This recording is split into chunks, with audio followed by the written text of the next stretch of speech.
আসসালামু আলাইকুম। একটি খুবই গুরুত্বপূর্ণ একটি দুরূদ যে হাদিস শরীফে এসেছে মুসনাদে আহমদে।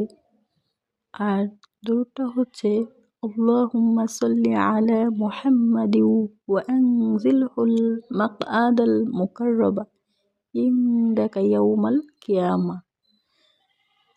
এর অর্থ হচ্ছে নবী করিম সাল্লাল্লাহু আলাইহি ওয়াসাল্লাম ইরশাদ করেছেন, যে ব্যক্তি উক্ত দুরূদ পড়ার অভ্যাস করবে তার জন্য কিয়ামতের দিন আমার শাফায়াত ওয়াজিব হয়ে যাবে। তো দেখেন, সামান্য একটা দুরূদটা পড়লে আপনারা কিয়ামতের দিন নবীর শাফায়াত পেতে পারেন। তাই সকলে এই দোয়াটা শিখবেন এবং অন্যদেরকে শেখার সাহায্য করবেন এবং তা শেয়ার করে দিবেন। আমার ভিডিওগুলো যদি আপনাদের ভালো লাগে তাহলে বেশি বেশি করে শেয়ার করে দিবেন এবং সাবস্ক্রাইব করবেন নতুন কিছু জানার জন্য।